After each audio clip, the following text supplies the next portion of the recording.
Tonight, lots of talk about taxes and the economy, but only one candidate is saying this.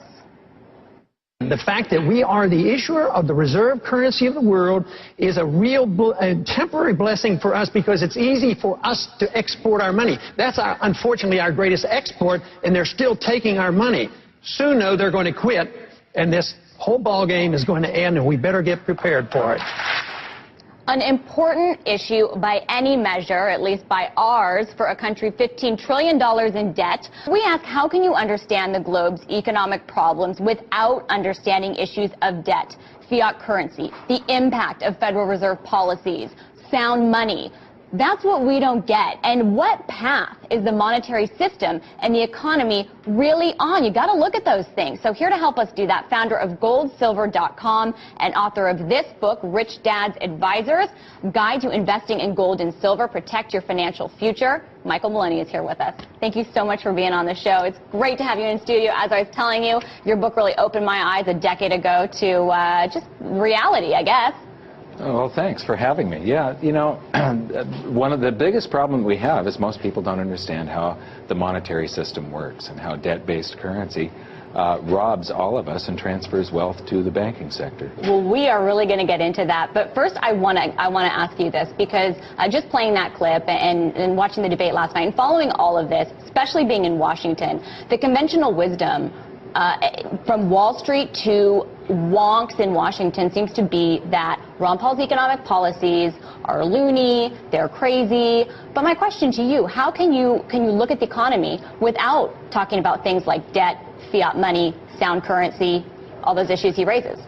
Well, you can't. I mean, you said conventional wisdom, and actually it's conventional ignorance that all of these people are promoting.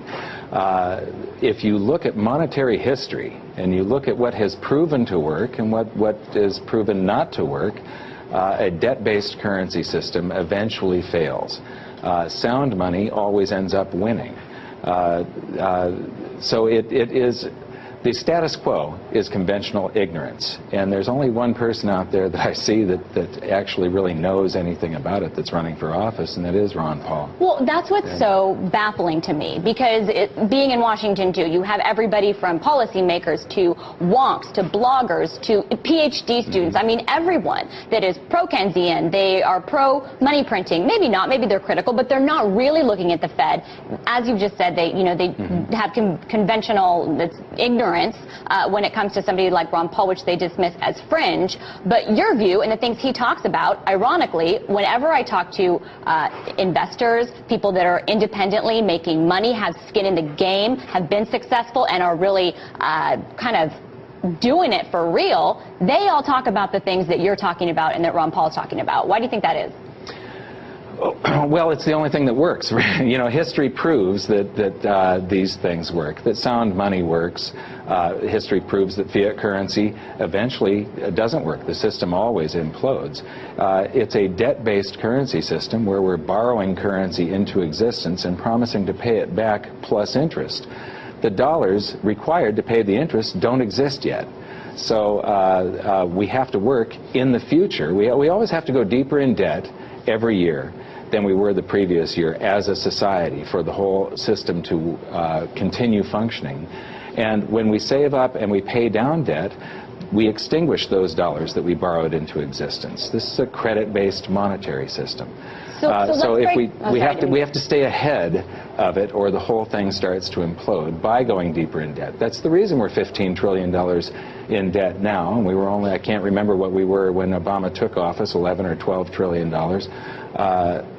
We have to go deeper in debt, or the whole thing implodes. And it's basically a form of enslavement. When we borrow currency into existence by the Federal Reserve writing a check and buying a bond, that bond is promising to pay back principal plus interest, and that interest, that principal and interest, comes from our tax dollars.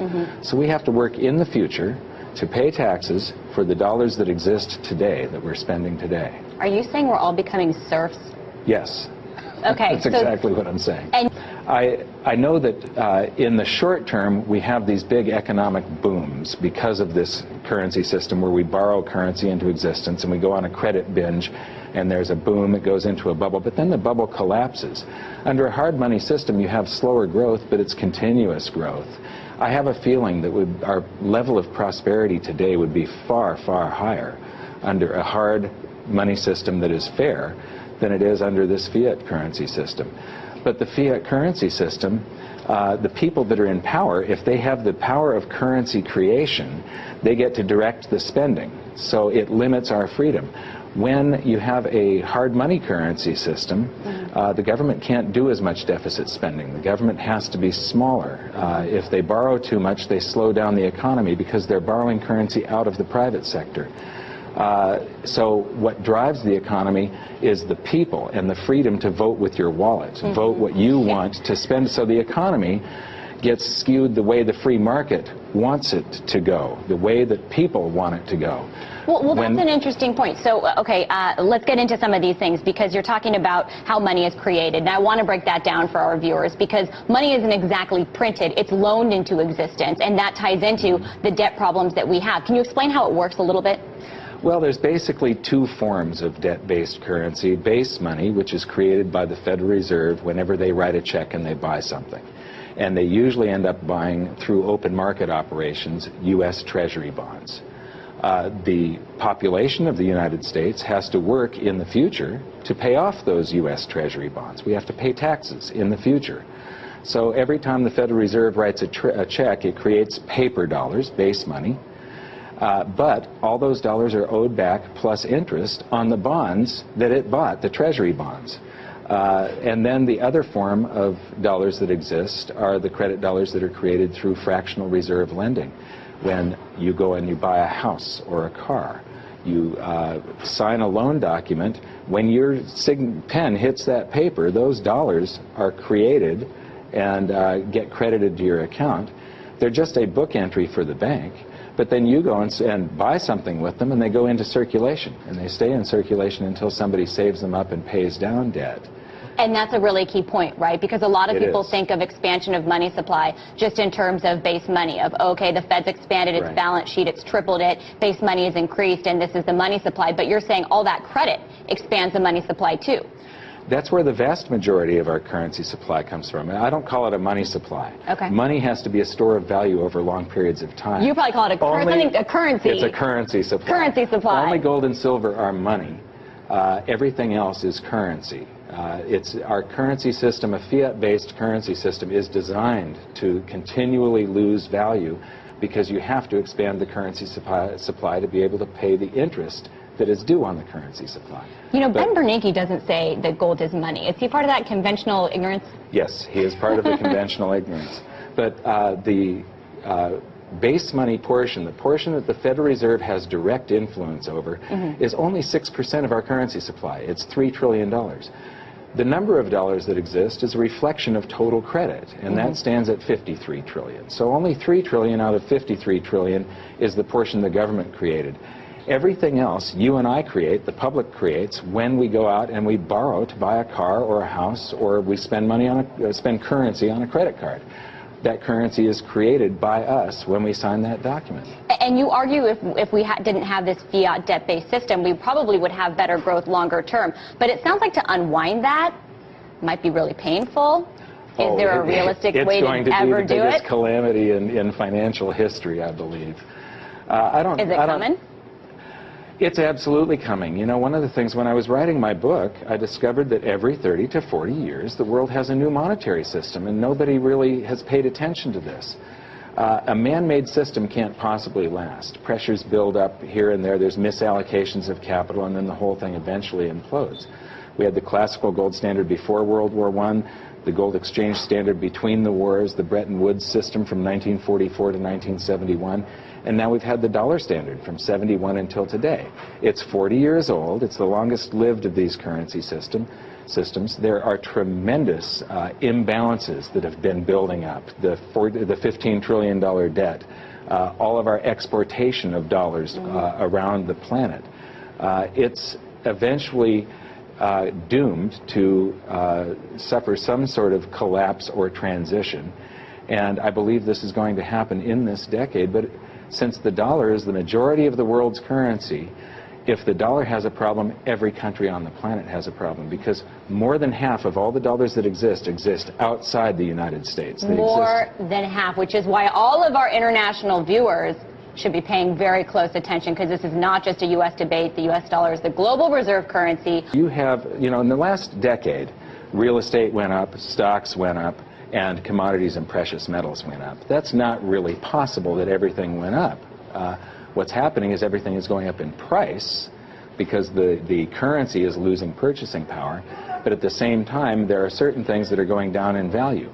If you have two things that are rising, and you're invested in this one, and it's rising slower than the other one, when you go to sell, you can't buy as much of this one. If you're invested in this one, when you go to sell, you can buy a whole lot more of that one. That means that this one is gaining in value and price. This one is gaining in price, but it's falling in value. And what you see if you take things like the Dow Jones Industrial Average or a single-family median price home, and you divide those things by other things instead of currency. How much is your home worth as far as barrels of oil over a century? How much is the Dow worth measured in ounces of gold? You'll see that it goes overvalued, undervalued, overvalued, undervalued in this pattern, and it tends to be about 20-year swings. And so by being invested in one sector for while it's rising, and then selling and identifying the most undervalued asset class that you can and moving into that one, you're basically taking that next wave and sort of pasting it up out of this valuation channel that everything is trapped in. We get better, man gets better at producing things. We make efficiency gains relatively the same for all the different sectors throughout time. And when you measure one thing against another thing, you will find that everything is sort of trapped in this valuation channel.